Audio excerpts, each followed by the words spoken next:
Hindi na ako magbukas ng ano ng projector kasi pag magbukas ako matatagalan tayo. Abutin tayo ng 2 hours. Ha? Sa halip ng alas 3 ang uwi nyo.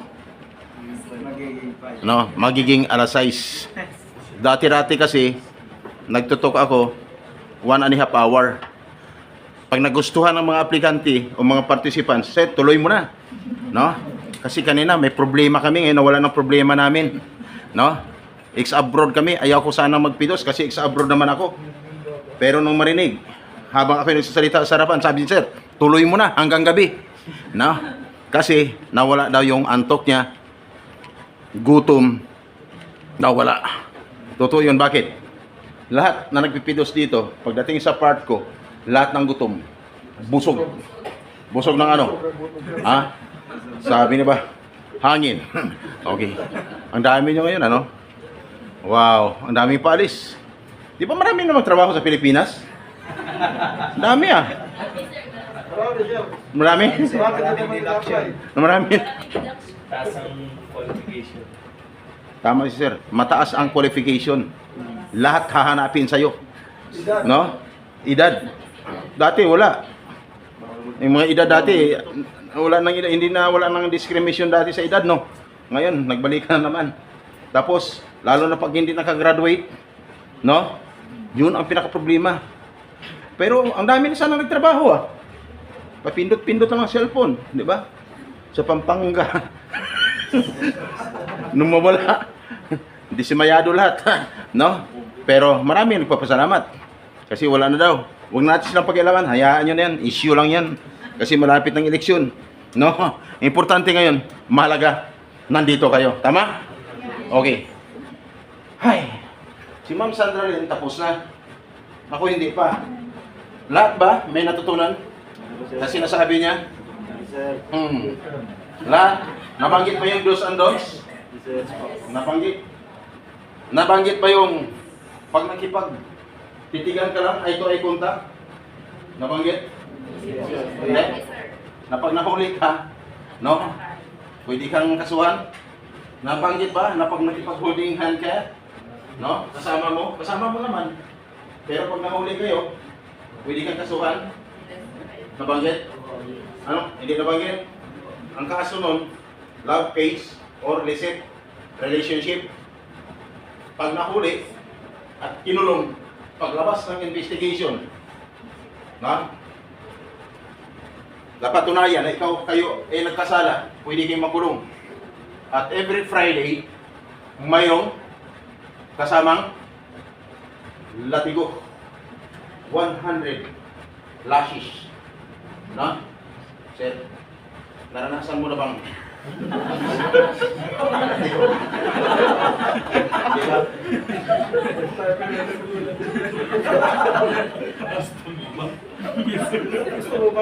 Pagpakumanin nyo na. Ako nakakaranas na rin. Hindi nakatama.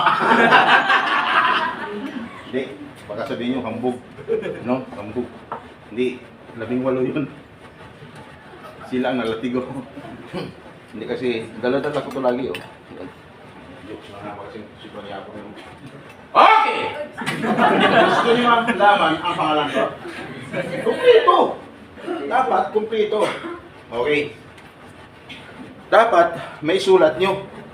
Kasi napakalaga yung lahat na nakatayo dito, kunin mo ang pangalan, tapos kung pwede, contact number pa. Diba? Ayan. Kasi kung may katanungan kayo, may mapagtanungan kayo. Hindi yung, kopyahin mo lang dyan yung number, pagkatapos pagtawagan mo, ang sagot sa'yo, the number you dialed is either unattended or out of coverage area. No? Please try your call later. May please pa. Magalang, no? Okay! Pangalan ko. Ready na, ma'am? Okay, kung paano kami namimisis ang sa namin pa OFW man yung Saturday, nandito rin po kami. Ang iba nagtatanong, Mr. Sam, pag nandito kami sa para mga services para sa inyo. Ang iba nagtatanong, Mr. Sam, ano naman ang mga services yan? Ang lagi kong sagot, ganito, mamaya, inyo malalaman. Ang buong detalye sa akin, pagpapalik. Mabilis, mabagal, mabilis. Ano ang gusto mo, ma'am? Mabilisan o matagalan?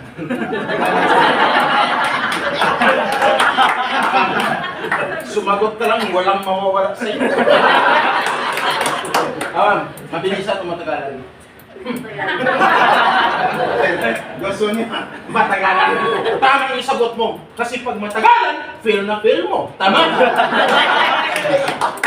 Na may natutunan ka habang nakikinig dito. Tama? May sinabi ko masama? Wala. Kaya, wala akong sinasabing masama. Kaya dapat, concentrate ka. Huwag kang mag-isip ng masama sa iyong kapwa. Tama? Concentrate lang. Kaya ang iba dyan, napalaban minsan eh. Tumingin lang ganito, ano tingin mo? Sagutin, hindi mo ako kilala. Okay, yan. Dito, walang nakasimangot pagdating sa barko. Ganito, paglabas, nakauwi na ng bahay, nakalitin pa rin. Tinanong ni Mrs. Mahal, kamusta ka na? Parang sobrang saya mo ngayon. May certificate ka na ba? Alis ka na ba? Hindi ko nang sumasagot. Ngiti pa rin ang ngiti. Yung pala, no? Nalipasan na ng gutom. Kasi bakit mula kanina, hindi pa rin nakakain. No? Ayan. May inantok ko lang. Dito, sa mga nagsiselfon, normal lang. Madidistract ka talaga. Kasi bakit? Ang bilis ng mata ko. Habang nakatayo ako dito, parang may hinahanap, di ba? Ibang klaseng speaker to. Kasi bakit?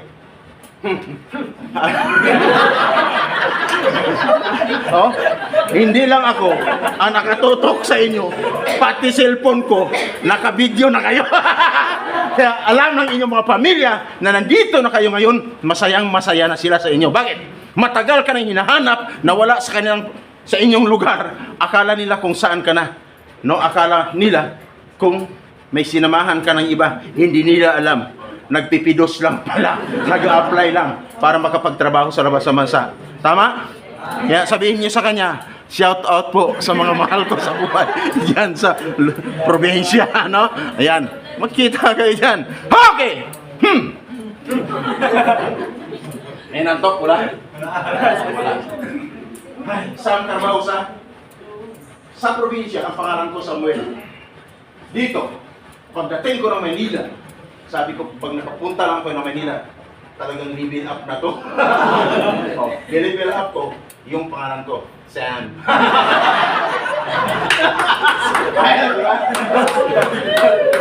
Pero ang iba nakatingin lang sa akin, ano kaya trabaho niya? Lalaki ng eyebag niya, siguro tanod dyan. Ibang damit ng tanod. Iba yung buhok ng tanod. No? Okay. Grabe, masayang-masaya sila. Walang tulog. O sa Chinese country, kahit hindi ka Chinese country, dapat ugaliin mo yung smiling face. Kasi pag sa Chinese country or employer mo, pinakamataas nyo, yung senior, officer nyo, makita ka lagi nakasimangot. Lalo na pag Chinese, sabihin sa'yo, uy, umuwi ka ng Pilipinas. Bakit? Malas daw ang simangutin ng mukha. No? Lalo na yung pahaba. Bawal.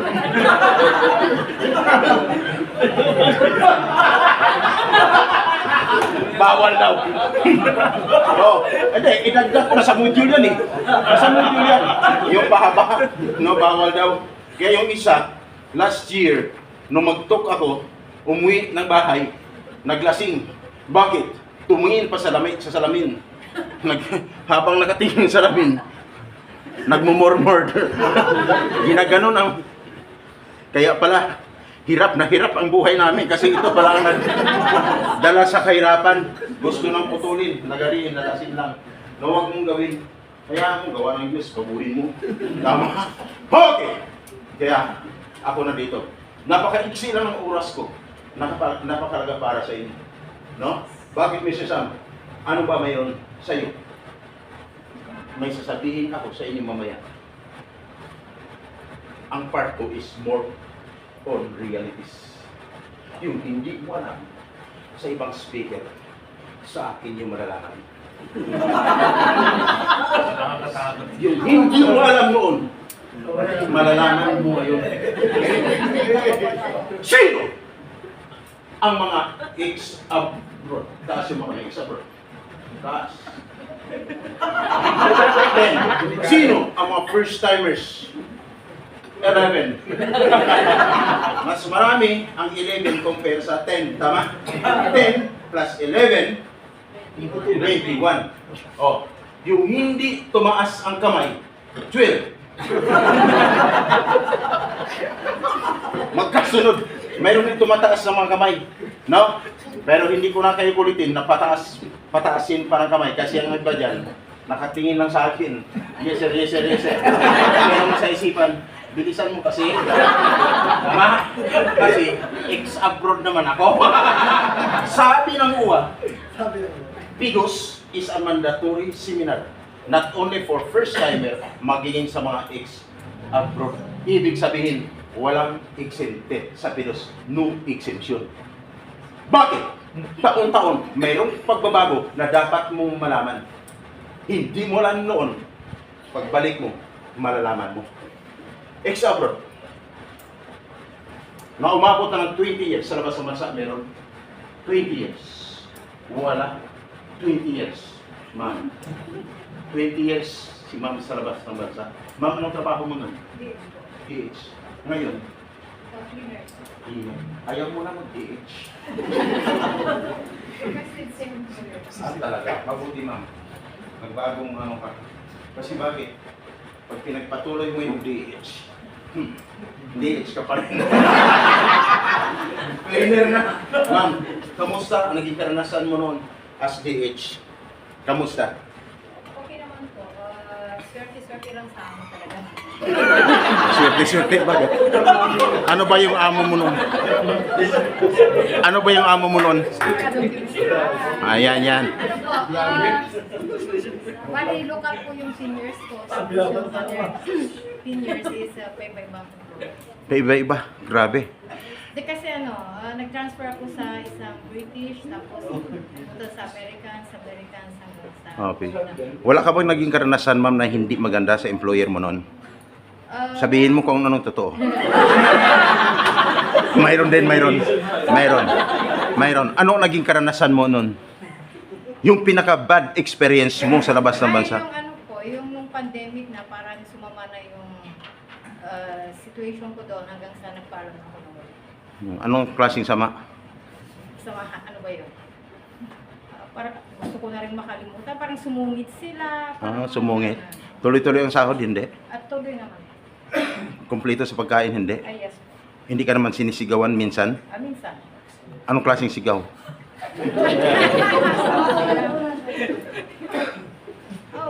Parang yung bang mainit siguro yung gulo nila pero napapataas yung boses nila. Malaki daw ang boses.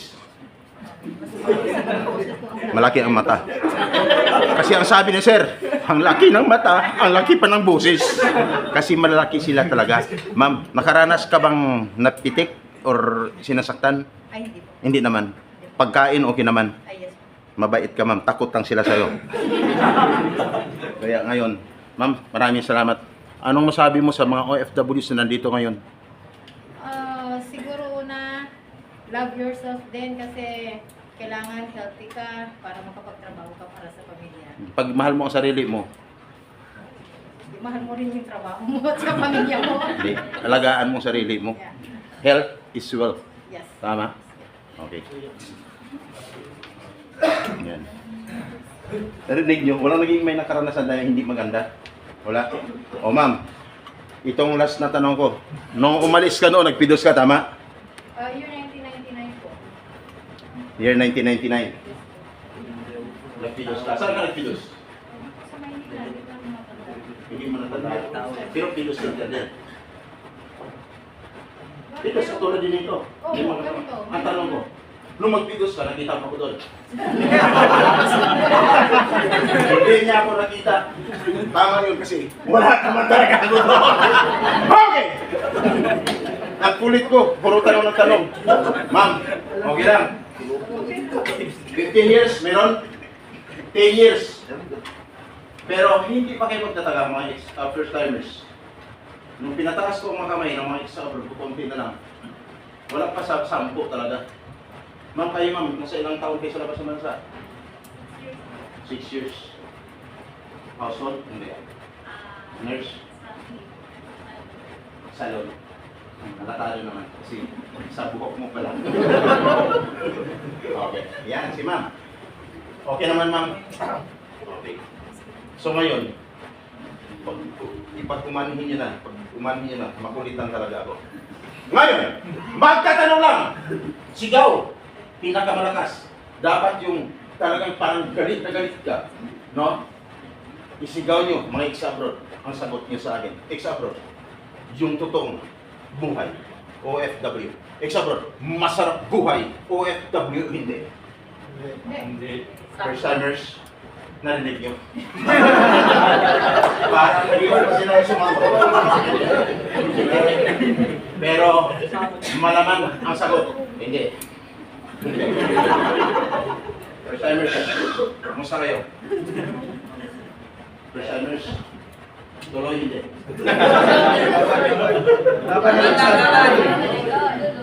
Sagot ha?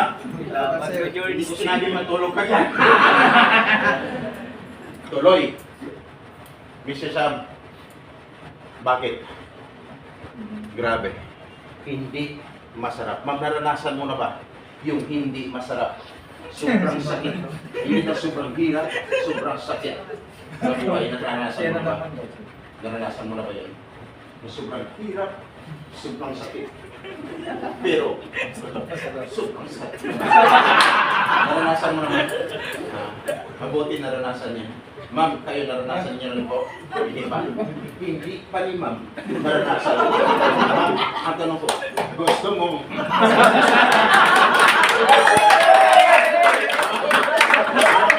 Pag-alis mo! Ma'am, pag-alis mo ngayon, pagdating mo ng airport, ihatid ka pa lang ng pamilya mo, doon mo na unti-unti maramdaman ang yung hirap, lungkot. Kasi, maiwan mo na ang mahal mo sa buhay. Lalo na, nung pumasok ko na doon sa boarding gate, hindi ko na makita yung mukha ng sa buhay na sobrang sama ng pakiramdam hanggang sa ikaw ay sumakay na ng plane, lumilipad na habang paangat ng paangat ang plane. Gusto mo bang sumilip doon sa mga bintana, hindi ka pwede magkipagsilipan, gawa ng buwan na sinis na sa'yo. Hindi pwede sabihin, alis mo na. Hindi pwede yun. Hindi pwede nga. Kaya ang tinitiis mo lang ang sama ng loob, pakiramdam hanggang sa pumasok na sa ulap ang plane. Wala na. Sabi mo sa rin, wala na talaga. No? Gusto mong kumaway. Pati mahal mo sa buhay. Gusto rin kumaway sa'yo. Wala na silang makita kung sino doon na nasa loob ng plane. Tama? Hanggang lumating ka sa lugar na yung parurungunan. Pagdating mo doon, kinabukasan, umpisa ka na magtrabaho, ma'am. Walang ibang mag-alaga sa'yo. Pagkain, hirap sa pagtrabaho, pagod, gutom, gusto mong tawagan ng isa sa mahal mo sa buhay. Hindi mo pwedeng gawin kasi wala naman talaga sila doon. Habang ikaw ay kumakain, ang ginawa mo, self-service na. Habang kumakain ka, doon mo na maramdaman ang hirap pala. Pag malayo ka sa pamilya mo, tama? Ang hirap talaga, lalo na mga anak mo. Ma'am, tama? Sabihin mo man, kahit hindi sila mag-ano sa akin, magsiservice sa akin, ako na lang para sa mga anak ko, ang sama, ang pakiramdam, tama?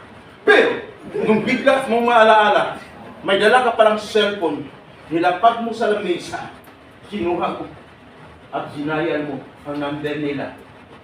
Makapag-isip ka ba na mag-video call? Nung mag-video call kayo, unti-unti nawala o napawi yung lungkot mo kasi nakita ko sila sa cellphone. nakita ka rin nila. Tama? Ito na. Nandito na kayo. Pero ang problema, nung biglang mag-brown out, nawala ng signal, nawala sila, nawala kayo. Tama?